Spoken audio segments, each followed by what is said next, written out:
I was very fortunate. I had a great experience playing at Vassar College here in the IBA. Got a chance to compete against Princeton, Penn State, all the other EIBA teams.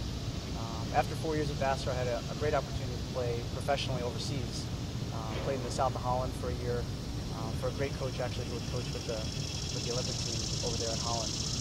Went to graduate school at Miami University. Had a chance to set for the men's club team there, which was another great experience.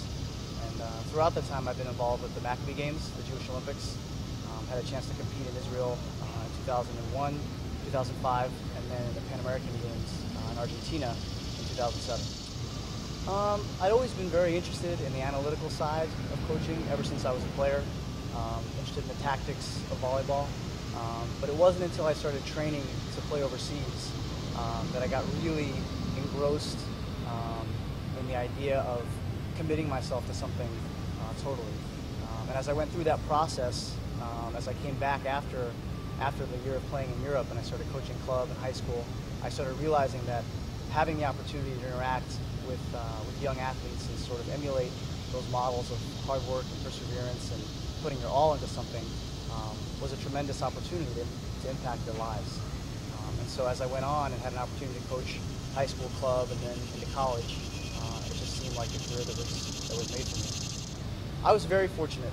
My college coaching career, I've been able to work with three very talented coaches. I worked under Carolyn Condit at Miami University in Ohio, Allison Keeley at UNLV, and most recently Todd Dagenet at the University of Central Florida.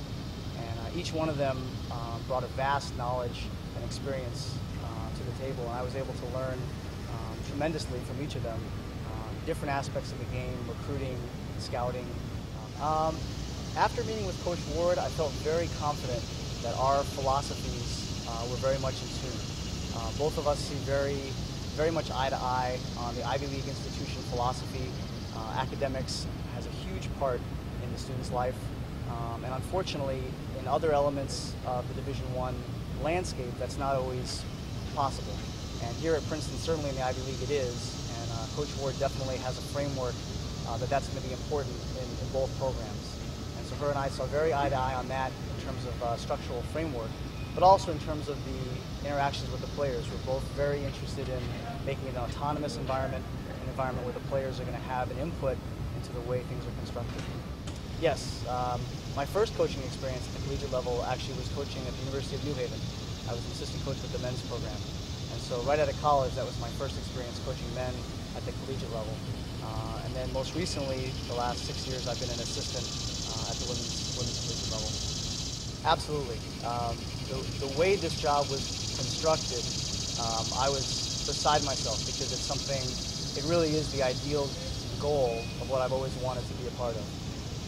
I've always wanted to get back and been involved with coaching men's volleyball, and there's so few opportunities in the country to do that. And I wasn't sure I was ready to give up women's volleyball.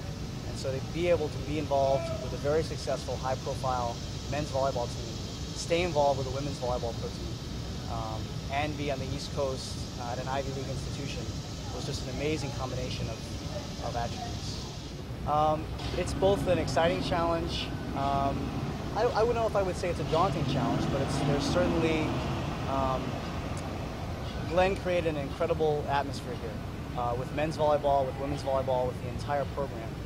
To come in as the second coach after Glenn, it's big shoes to fill, but it's very exciting. It's a challenge that I'm up for, I'm ready to take, and certainly I'll do some things different than Glenn, but there's a lot of amazing things that he created here that I'll certainly do my best to keep on. Penn State certainly has the upper hand in the IBA with the way scholarships are structured, with the way recruiting is structured. Is it possible to beat Penn State? I'd have to say it is, mainly because Princeton did it in 1998. So if it can be done, it can be done again. And the exciting thing is that people are drawn to Princeton for Princeton. There are athletes across the country that have offers from Stanford, from Penn State, from Ohio State, from UCLA, that are drawn to come to Princeton. And so recruiting, while challenging, I'm very optimistic that it is possible to bring in enough caliber to compete and certainly beat Penn State somewhere down the road. The scheduling of balancing both being an assistant on the women's side and the head coach for the men is going to be a challenge. It's something that I thought about quite a bit as I was preparing to apply for this position. It's certainly doable.